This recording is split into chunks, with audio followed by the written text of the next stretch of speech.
You are the chosen generation, a royal priesthood.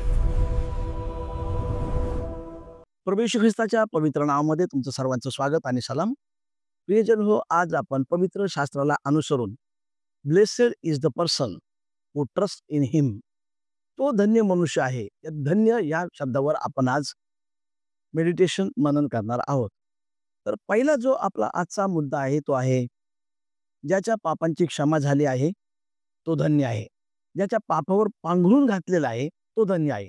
स्तोत्र 32:1. आता या ठिकाणी दावीद राजाकडून एक खूप मोठी चूक झालेली आहे आणि ती चूक त्यांनी लपवली. एवढा मोठा राजा असताना त्याच्याकडून ती चूक झाली, नव्हती व्हायला पाहिजे आणि ती चूक त्याने लपवली. आणि लपवल्यानंतर ह्या स्तोत्रामध्ये अशा प्रकारे म्हणतो की उन्हाळ्याच्या तापाने सुकून जावा तसा माझा जीवनरस सुकून चाललेला आहे. आणि मग त्याचे high cost of the covering the sin, त्याचे दुष्परिणाम त्याच्या शरीरावर, त्याच्या जीवनावर, त्याच्या मनावर व्हायला लागले. And then came Nathan. मग नाथान संदेश त्याला देवाने पाठवलं आणि मग नाथान संदेश त्याने त्याला एक स्टोरी सांगितली आणि ती स्टोरी ऐकली. आणि मग दावीद राजा म्हणतो की तो मनुष्य कोण आहे ज्याने ती मेंढी घेतली, त्याच्याकडे असताना देखील त्याला मारलं पाहिजे. आणि मग नाथान संदेश हा त्याचा मित्र जरी होता तरी एक स्टोरी सांगून त्याला त्याचं पाप जे आहे ते उघडकीस आणलं. आणि मग या ठिकाणी आपण पाहतो की मुबारक है जिसके गुनाह धुल गए, बख्श गई जिसके पाप क्षमा, शुक्रिया वो खुदा. त्याने देवाचे आभार मानले ज्याच्या पापांची क्षमा झाली आहे. मला पण विचारा पापाबद्दल की प्रभूमध्ये येण्याच्या अगोदर मी बऱ्याच पापाने बरबटलेला होतो, वेगवेगळ्या प्रकारचे पातक. परंतु जेव्हा मला प्रभू समजला, त्या पातकाचे सगळे म्हणजे ते पातक माझ्या जीवनातून आपोआपच निघून गेले. आणि परत मला कोणत्याही गोष्टीविषयी बोला, आता समजायचं गुटखा खाणं किंवा तंबाखू खाणं, मी कधीच त्याला हातच लावणार नाही. का? कारण त्याच्यात घृणा निर्माण झाली. नको मला प्रभू भेटला, मला चुकीच्या कोणत्याच गोष्टी नकोत. वेगवेगळ्या प्रकारची पातकं आपल्या प्रत्येकाच्या जीवनामध्ये असतात, परंतु जर आमच्या पातकाची क्षमा होते तर ती व्यक्ती धन्य बनते. आणि म्हणून today now we are blessed. आपण आशीर्वादित आहोत, आपण धन्य आहोत की आपल्या पापांची क्षमा झाली. आणि मग ही धन्यता आपल्याला कधी भेटते? जेव्हा आपण ख्रिस्ताकडे येतो. ख्रिस्ताकडे आल्यानंतर आपल्याला ही धन्यता भेटते. नंबर 1 नंतर आपण 2 पाहूया की जो पुरुष परमेश्वराला आपला भावविषय ठरवतो तो धन्य. स्तोत्र 40:4. जो पुरुष आपल्या परमेश्वराला भावविषय ठरवतो. मग तुम्हाला आणि मला परमेश्वराला भावविषय ठरवायचं ठरलं पाहिजे. दावीद राजाचं जीवन जर आपण पाहिलं तर तो सकाळी, दुपारी आणि संध्याकाळी परमेश्वराचं नामस्मरण करत होता. स्तोत्रामध्ये अशा प्रकारे म्हटलं की तुझेच न्यायनिर्बंध सत्याचे आहेत, म्हणून मी दिवसातून 7 वेळेस स्तवन करतो. त्याचप्रमाणे दावीद राजा अशा प्रकारे म्हणतो स्तोत्र 55:17 मध्ये, सकाळी, दुपारी आणि सायंकाळी मी तुझी स्तुती स्तोत्र गाईन.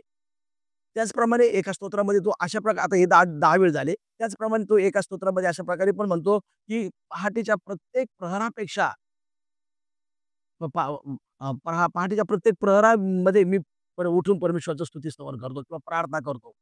त्याचप्रमाणे अ, अ, म्हणजे असं इतका वेळ तो प्रभूच्या समक्षतेमध्ये आहे. आपण आपला भावविषय जग आणि जगाच्या गोष्टीला बनवण्यापेक्षा आपण आपला भावविषय देव बापाला, ख्रिस्ताला बनवलं पाहिजे. मग त्याने हा तो भावविषय बनवला आणि मग त्यानंतर त्याने बरेच वर्ष, 40 वर्ष, त्याच्यामुळेच त्याने बरेच वर्ष परमेश्वराची सेवा केली.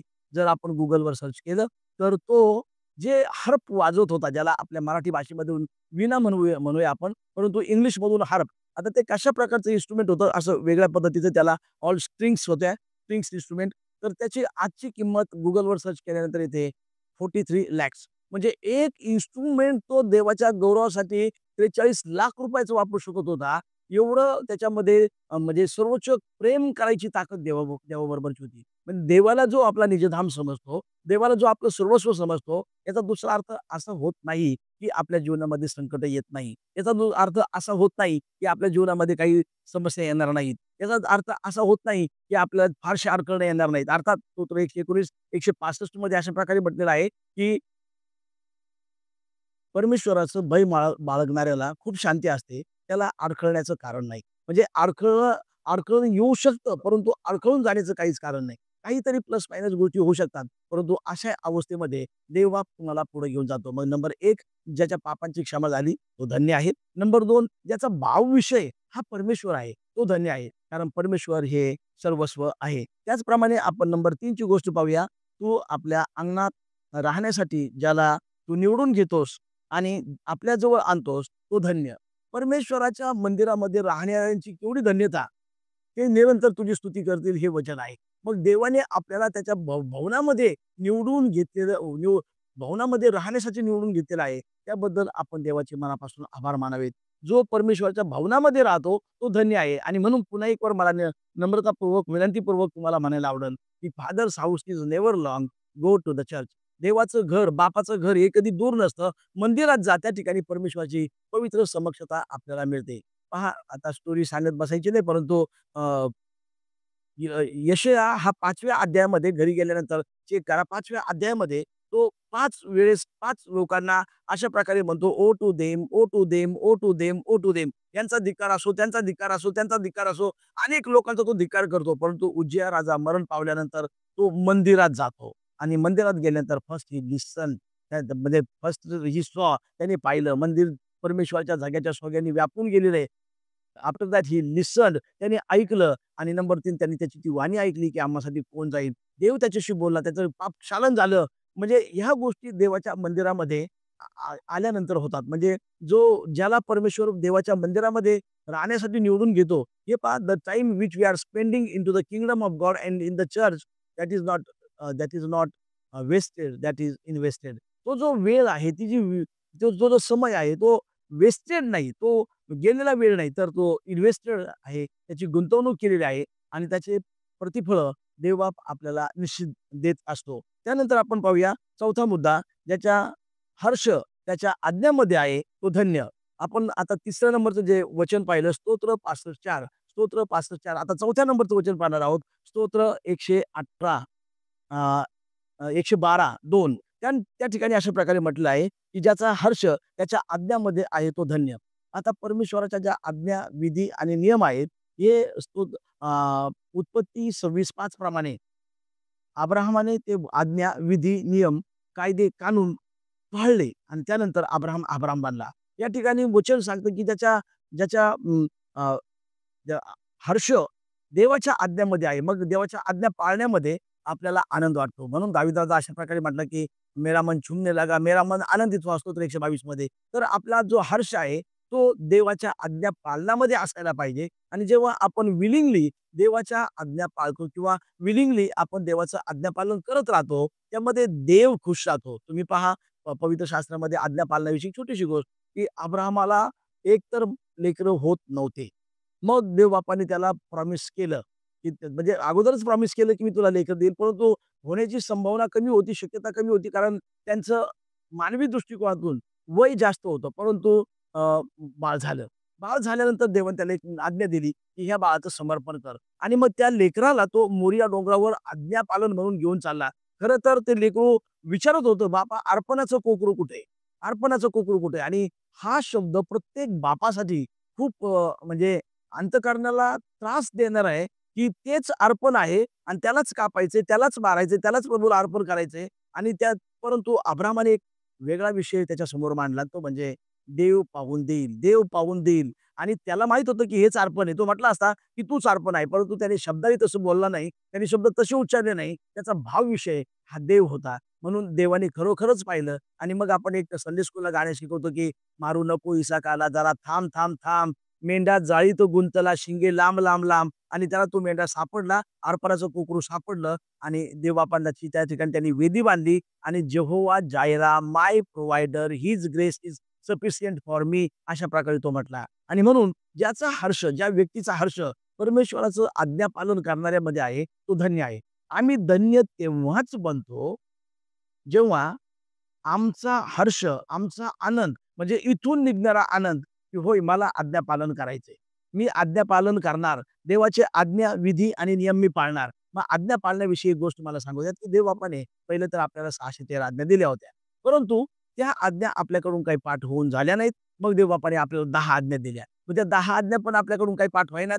मग आणि त्याच्या प्रमाणे वागणं होत नाही. मग देवबापाने आपल्याला एक आज्ञा दिली आणि ती आज्ञा म्हणजे तू आपला देव परमेश्वर याच्यावर सर्वोच्च मनाने प्रीती कर, सर्वोच्च जीवाने प्रीती कर, सर्वोच्च शक्तीने प्रीती कर, सर्वोच्च प्रीती कर. मग जेव्हा आपण ती आज्ञा पाळतो, ती आज्ञा आपला हर्ष बनते आणि तो बनलेला हर्ष त्याच्यामध्ये आपण धन्य बनतो. ज्या लोकांनी देवाच्या आज्ञामध्ये हर्ष मानला, ते जीवनामध्ये सुखी, निरोगी आणि धन्यवादी झाली. उदाहरणार्थ दोन्ही गोष्ट एक स्त्री होती, सारपत येथील स्त्री आणि ही जी स्त्री आहे, दुष्काळ पडला होता, वाईट रीतीने दुष्काळ पडला होता. तिच्याकडे तो संदेशटा एलिया संदेशटा गेला आणि एलिया संदेशटा गेल्यानंतर त्यांनी सांगितलं, की "बाई मला जेवण दे." तिचे शब्द होते, की माझ्याकडं काहीच जेवण शिल्लक आहे. कुपीमध्ये थोडंसं पीठ आहे. आता आम्ही त्याची भाकर करणार आहोत आणि मी आणि माझा मुलगा मरणार आहोत. अशा प्रकारचे तिचे शब्द होते. म्हणजे तिने मरणाची भाषा केली होती. कारण दुष्काळ पडला होता. कुठून काही कोणत्याच प्रकारचे सोर्स नव्हते. परंतु देवाचा दास म्हटल्याप्रमाणे तिने त्याची भाकर बनवली आणि त्याला दिली. आणि देवाच्या दासाने म्हटल्याप्रमाणे तिच्या त्या कुपीतलं तेल दुष्काळ संपेपर्यंत, तिचं कर्ज हटेपर्यंत आणि फिटेपर्यंत मग ते संपलेलं नाही. जेव्हा आपण विलिंगली आज्ञा पालन करतो, तिने देवाच्या सेवकाचा सन्मान केला. देवाच्या सेवकाविषयी एक महत्त्वाची गोष्ट, touch not my anointed, touch not my anointed. देवाच्या भक्तांना, अभिषिक्तांना स्पर्श करू नका. आणि त्या स्पर्श करण्याच्या ऐवजी तिने ते मान्य केलं आणि मग तिच्या जीवनामध्ये तो एक मोठा चमत्कार झाला. ती जगली, तिचं लेकरू देखील जगलं. आणि मग आपण लुकाच्या शुभवर्तमानामधून 5वा पॉइंट पाहणार आहोत. जे वचन ऐकतात ते व पाळतात ते धन्य आहेत. लोककृत शुभवर्तमान याचा 11वा अध्याय आणि 28वा वचन. जे वचन ऐकतात आणि जे वचन पाळतात ते धन्य आहेत. आता हेच शब्द प्रगटीकरणाचं पुस्तक याचा 1ला अध्याय आणि 3ऱ्या वचनामध्ये आलेला आहे, की देवाची वचनं ऐकणारा, तो पाळणारा आणि त्याप्रमाणे चालणारा धन्य. हेच वचन तिथं, हे शब्द तिथं आलेले आहेत. परंतु आपण लोकांच्या शुभवर्तमानातून पाहणार आहोत 11वा अध्याय आणि 28वं वचन. त्या ठिकाणी अशा प्रकारे म्हटलेलं आहे, की विलिंगली ज्यावेळेस आपण ते वचनं ऐकतो आणि पाळतो, त्यावेळेस आपण धन्य बनतो. आपल्याला देवाच्या वचनापासून दूर जाता येणार नाही. कारण देवच word become flesh, word become flesh. हे वचन सर्वोच्च आहे आणि जेव्हा आपण ते वचन पाळतो, जेव्हा ते आपण वचन आपल्याला आत्मसात करतो आणि त्यानुसार चालण्याचा प्रयत्न करतो, पाळण्याचा प्रयत्न करतो, मग आपली रेंज कुठे येते? आपण त्या धन्यतेमध्ये येतो. प्रभूच्या धन्यतेमध्ये येतो. एखाद्या वेळेस आपल्या मोबाईलला एखाद्या विशिष्ट ठिकाणी रेंज नसते, एखाद्या विशिष्ट टॉवरची. परंतु मग तसंच आपली ती धन्यतेची रेंज आपल्या जीवनातून निघून येते. पण जेव्हा आपण विलिंगली त्याचं आज्ञापालन करतो, त्यावेळेस आपण धन्य बनतो. अजून 6वा मुद्दा आपण पाहणार आहोत. लुकाचं शुभवर्तमान याचा 12वा अध्याय आणि 37वं वचन. ते म्हणजे जे जागृत आहेत ते धन्य आहेत. आपण मत्तेकृत शुभवर्तमानामध्ये 5 मूर्ख आणि 5 शहाण्या, 5 शहाण्या आणि 5 मूर्ख अशा कुमारिकांचा दाखला पाहतो. आणि त्यामध्ये ज्या 5 शहाण्या आहेत, त्यांनी तेल घेतले, त्यांनी दिवे घेतले, त्यांनी त्यांच्यासाठी पण रात्र झाली आणि परंतु त्यांच्याकडं एक्स्ट्रा ऑइल आहे. कारण त्या जागृत आहेत. त्यांना माहीत आहे, की भविष्यात काय-काय होणार आहे. जर वर यायला उशीर झाला, तर आपलं हे तेल संपू शकतं. आणि ह्या ज्या मूर्ख होत्या, त्यांच्यासाठी पण त्या पण कुमारिका होत्या, त्या पण तरुण होत्या, त्या पण प्रभूची वराची वाट पाहत होत्या. त्यांच्यासाठी पण मध्यरात्र झाली. त्यांच्याकडे पण दिवे होते, त्यांच्याकडे पण तेल होतं. परंतु त्यांच्याकडं अ, जागृत त्या नव्हत्या. कारण एक्स्ट्रा तेल, जास्तचं तेल त्यांच्याकडे नव्हतं. आणि मग त्या ह्यांना शहाण्यांना म्हणाल्या, की आम्हाला थोडंसं उधार द्या, उसनं द्या किंवा अधिक द्या. पण ह्या त्यांना देऊ नाही शकल्या. त्याचं कारण असं, की जर आम्ही तुम्हाला देत बसलो, तर मग आमचं कसं व्हायचं? म्हणून मत्ते 26:41 पण मध्ये-मध्ये पण म्हटलेलं आहे, की प्रार्थना करा, परंतु तुम्ही जागृत राहा. आपल्याला प्रभूसाठी जागृत राहणं खूप गरजेचं आहे आणि मग जो जागृत आहे, तो धन्य आहे. आपण अनेक वेळेस जागृतीमध्ये असायला पाहिजे. उदाहरणार्थ, आपल्याकडे काही आपले तरुण लेकरं आहेत. ते बी-एस-सी झाले, एम-एस-सी झाले किंवा ग्रॅज्युएट, पोस्ट ग्रॅज्युएट झाले. परंतु गव्हर्नमेंटच्या न्यूज कधी आल्या आणि कधी गेल्या, त्याच्याविषयी ते अनभिज्ञ असतात आणि मग ते त्यांना नोकरी मिळत नाही. तुमच्यामध्ये ते कॅलिबर आहे, तुमच्यामध्ये ते ज्ञान आहे, तुम्ही ते करू शकता. परंतु ती न्यूज आली कधी आणि न्यूज गेली कधी हे लक्षात न आल्यामुळं आपण जागृत नसल्यामुळं आपल्याला चौफेर नजर ठेवून चालायचं शिकलं पाहिजे. जे जागृत आहेत ते धन्य आहे. कारण हे जग खूप मोठं आहे, परंतु आपल्याला जागृतीने चालायचं शिकलं पाहिजे. आणि मग शेवटचं आणि 7वं म्हणजे कोकऱ्याच्या लग्नाच्या मेजवानीचं निमंत्रण ज्यांना आहे ते धन्य. प्रगटीकरणाचं पुस्तक याचा 19वा अध्याय आणि 9वं वचन. आता पहा, जाग ज्याला दुल्हन दुल्हा येशू आ रहा है. आता कोकऱ्याच्या लग्नाच्या मेजवानीचं निमंत्रण हे त्याच लोकांना भेटतं ज्यांनी त्याच्या नावाचा जाहीरपणे स्वीकार केलेला आहे. कारण भूतलावर आणि आकाशाच्या खाली एकच सर्वश्रेष्ठ नाव आहे, लॉर्ड जीसस क्राइस्ट. आणि मग त्या नावाचा जेव्हा आम्ही स्वीकार करतो, त्या नावाचा स्वीकार केल्यानंतर आपल्याला त्या कोकऱ्याच्या लग्नाच्या मेजवानीचं निमंत्रण मिळतं. ज्यांचे रक्त धुतलेले आहेत, कारण रक्ताने वस्त्र धुतलेले आहेत, ते धन्य होतात. कारण वस्त्राविषयी देवाचं वचन सांगतं यशाचा ग्रंथ त्याचा 61 अध्याय 10व्या वचनामध्ये, "मी तर परमेश्वराच्या ठायी अत्यंत हर्ष पावतो.